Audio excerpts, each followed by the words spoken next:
이 이사야는 지금 이 사건 속에서는 세 나라가 나오는 거예요. 하나는 이 이스라엘이 있는 거고, 그 다음에 두 번째는 애굽이 나오고, 또 세 번째는 이 아수르가 나와요. 이스라엘 백성들은 아수르를 피해서 애굽에 의지하려고 했는데, 그 하나님은 이스라엘도 심판 가운데 두실 거고 애굽도 심판 가운데 두실 것이다라고 얘기하는 거죠.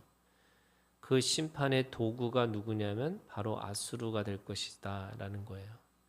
그러면 아수르는 그 하나님의 도구니까 영원할 것이냐? 그렇지 않다는 거죠.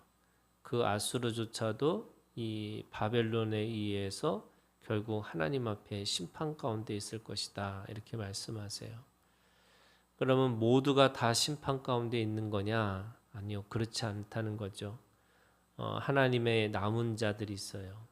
그 남은 자들은 하나님께서 말씀대로 그들을 구원하실 것이다. 이렇게 말씀하세요. 18절에 있는 말씀에 보면 대저 여호와는 정의의 하나님이심이라 이렇게 얘기합니다. 이 여호와가 정의의 하나님이라고 하는 이 정의가 뭐냐면 이 말씀에 대한 하나님의 마음을 얘기하는 거예요. 그러니까 하나님의 이 마음이라는 것은 하나님은 생명이시잖아요. 그 생명의 마음을 품고 있는 사람은 이 세 가지가 있는 거잖아요. 긍휼과 공의와 정의라고 하는 이 세 가지를 가지고 하나님이 다스리세요. 결국 긍휼과 공의와 정의라고 하는 것은 하나님이 생명이시기 때문에 살리시는 하나님의 성품, 하나님의 마음을 얘기하는 거죠. 그렇기 때문에 이 긍휼과 공의와 정의라고 하는 것은 하나님의 무한한 생명력이라고 할 수 있지만 결국 그것조차도 뭐냐면 그 하나님의 약속에 기반하고 있다는 거예요. 그러니까 하나님은 반드시 언약에 대한 이 진실과 성실함이 그 안에 있다는 거죠. 그게 하나님의 이 정의의 하나님이라고 하는 이 말씀의 의미를 갖고 있어요. 이 정의의 하나님이라는 것은 결국 하나님은 약속을 지키시는 하나님이라는 거잖아요. 그러면 어떻게 하시는 거냐? 반드시 약속이 이루어질 것인데 그 이루어지는 시간이 있다는 거예요. 그게 18절에 보면은 여호와께서 기다리시나니 이렇게 됐어요. 그러니까 하나님은 기다리고 계시다는 거예요. 그러면 이 하나님의 백성으로서 또는 남은 자에게 있어서 가장 중요한 이 성품이랄까요? 태도는 동시에 하나님도 기다리시기니까 우리도 기다리고 있는 거죠. 그러니까 기다리는 자의 모습이 있어야 되는 거예요. 이 기다린다라고 하는 것은 두 가지 의미가 있어요. 때가 참에 이렇게 돼 있어요. 때가 찬다는 건 뭐냐면 바로 인간이 가지고 있는 이 죄성이 충분히 이 죄 가운데 드러나야지 결국 그걸 통해서 하나님이 일을 하신다라는 거예요. 그러니까 때가 채워지는 거죠. 두 번째는 채워지는 시간뿐만 아니라 하나님께서 우리에게 뭐가 있냐면 때를 기다리라는 거예요. 그러니까 기다리는 시간인데 그게 뭐냐면 깨어 있으라는 거죠. 그러니까 깨어 있는 시간이 있어요. 그러니까 그것은 언제 어떤 것 통해서 하나님이 일을 하실지 모른다는 거예요. 그러니까 우리가 가지고 있는 이 고난이라는 것도 또는 심판이라는 것도 어느 순간 어떤 사건, 어떤 관계 속에서 이루어지는지 모르는 거니까 늘 깨어 있어야 되는 거예요. 동시에 하나님이 어떻게 구원하시고 어떻게 심판하실지를 모르니까 우리도 늘 깨어 있는 거죠.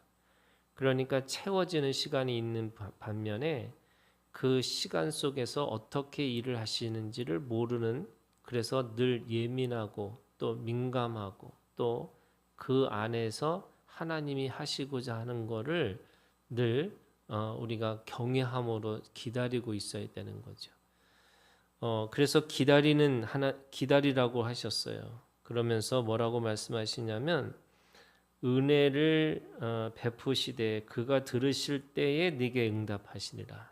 그러니까 19절에 은혜를 언제 베푸시느냐?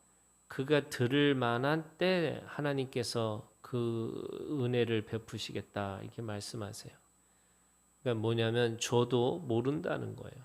또 그거를 베풀어도 알지 못하는 거예요. 그래서 보고도 보지 못하고 들어도 듣지 못하는 그런 시간이 있을 수밖에 없는 거죠. 그러나 어느 순간이 되면은 보고 듣고 깨닫는 사람들이 시작된다는 거죠. 그게 언제냐? 은혜를 받을 때가 된 거죠. 그 은혜 받을 때에 하나님은 그 은혜를 주시기 위해서 기다리고 계시는 거고, 동시에 이 이스라엘 백성들은 그때마다 깨어 있어서 그걸 민감하고 또 하나님 앞에 하나님을 경외함을 가지고 하나님을 주목하고 있는 거, 그 믿음을 이야기를 하고 있습니다.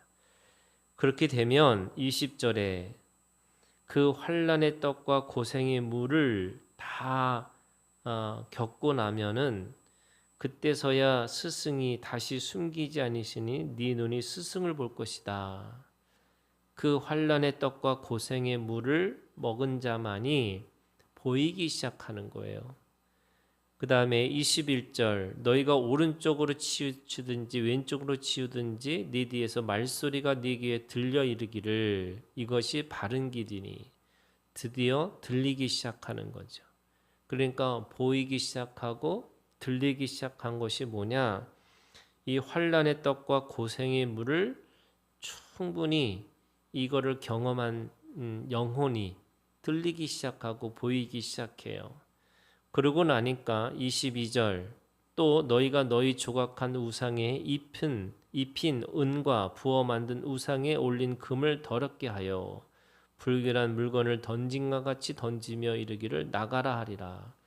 드디어 하나님이 누구이신지 또 우상이 무엇인지를 이게 분별이 되기 시작하는 거죠.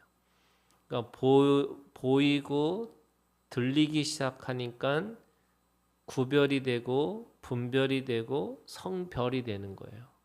그것이 이 보고 듣지 않으면 절대로 그 차이를 경험할 수 없다 이렇게 말씀하고 있는 거죠.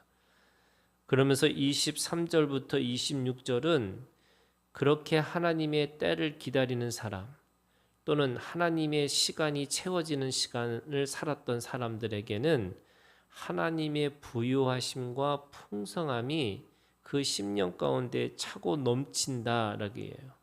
23절에 비를 내려주셔서 풍성하고 기름지게 하실 것이고 광활한 목장에서 먹을 것이고 또 맛있게 한 먹이를 먹을 것이고 그 다음에 25절에 보면 사륙하는 날 망대가 무너질 때 고산마다 줄령마다 그 위에 개울과 시냇물이 흐를 것이고 메마른 땅에 드디어 물이 흐르기 시작한다는 거죠. 26절에 자기 백성의 상처를 싸매시며 이 상처는 어디서 받았냐면 바로 환난의 떡과 고생의 물을 먹는 순간에 받았던 모든 상처들도 하나님께서 싸매 주시고 고쳐 주시겠다. 그래서 더 이상 슬픔도 없고 고통도 없고 더 이상 사망도 없는 영원한 빛 가운데 거하고 살아갈 수 있는 하나님이 주시는 그 복 가운데 살아갈 수 있다. 이렇게 말씀하고 있습니다. 27절부터 이 33절까지에 있는 말씀은 그 아수르가 다시 말해서 그들을 고치기 위해서 주셨던 그 환난의 대상, 고생의 그 도구로 쓰였던 그 아수르는 똑같이 하나님 앞에 심판의 도구가 될 수밖에, 심판의 시간을 가질 수밖에 없을 것이다라고 말씀하세요. 그래서 그들이 어떻게 하나님 앞에 심판 가운데 있을 것이냐라고 하니까 거꾸로죠. 그 하나님의 백성들은 농사를 지을 때에 그 풍성하고 부유한 것을 경험했다면 그 농사를 지을 때 하나님 앞에 이 곡식에 있어서 이 가짜는 다 불태워질 것이고 이 채워지지 않는 것들은 다 하나님 앞에서 심판의 도구처럼 그렇게 망할 수밖에 없을 것이다. 이렇게 말씀하고 있는 거죠. 그러면서 29절 너희가 거룩한 절기를 지키는 밤에 하듯이 노래할 것이며 피리를 불며 여호와의 산으로 가서 이스라엘 반석에로 나아가는 자같이 마음에 즐거워할 것이다. 왜냐하면 자신들을 핍박했던 또는 자신들에게 그 고생과 환난을 줬던 그 아수르의 멸망을 그 눈으로 볼 수밖에 없을 것이다 라고 이야기하시는 거죠. 그래서 30절에 있는 말씀에 보면 화염과 폭풍과 폭우와 우박 그것이 심판의 도구들이에요.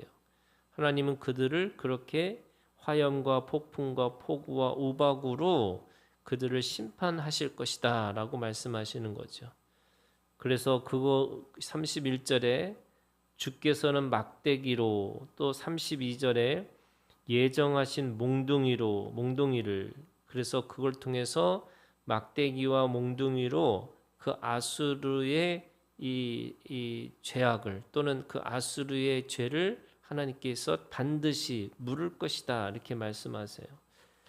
그러면서 33절에 대저 도벳은 이미 세워졌고 이 도벳은 인신 제사를 드렸던 자리예요. 그러니까 그 도벳이라고 하는 지역으로 하나님께서 그들을 끌고 가시겠다는 거예요. 그 인신 제사를 드리는 것처럼 왕을 위하여 예비된 것이라. 그 왕 아수르의 왕은 하나님 앞에 이 제물로 바쳐지듯이 그렇게 심판 가운데 들어갈 것이고 그리고 불과 많은 나무가 있은즉 여호와의 호흡이 유황개천 같아서 이를 사르시리라. 불로 그들을 심판하시는 그들의 왕을 심판하시는 그 하나님의 심판이 그곳에서 있을 것이다 이렇게 말씀하고 있는 거죠. 그래서 하나님은 그 알곡과 가라지 속에서 또 그 알곡과 그 쭉정이처럼 그들을 하나님의 그 분리를 그들 하나님의 사람들과 분리시키셔서 반드시 그들을 사르시고 또 그들을 없앨 것이다 이렇게 말씀하고 있는 겁니다. 오늘 우리가 하나님 앞에 기다리는 자로 있습니다. 그리고 그 기다림은 분명하게 하나님께서는 심판과 구원의 역사를 동시에 우리에게 놓여져 있다고 말씀하시는 거고 그래서 누가 그 심판에 들어가지 않고 하나님의 구원에 들어가느냐 기다리는 자가 하나님의 은혜를 기다리는 자가 그 하나님의 구원에 들어가는 것이고 결국 조급하게 자신의 욕망을 채우려고 했던 모든 이 제국과 모든 사람들은 결국 하나님의 심판 가운데 있을 것이다 이렇게 말씀하고 있습니다. 오늘도 하나님을 기다리는 자로 또 하나님의 나라를 기다리는 자로 또 하나님의 통치를 기다리는 자로 오늘 우리가 주님 앞에 기다리는 자로 살아가는 우리의 믿음이 되기를 주님의 이름으로 축원합니다.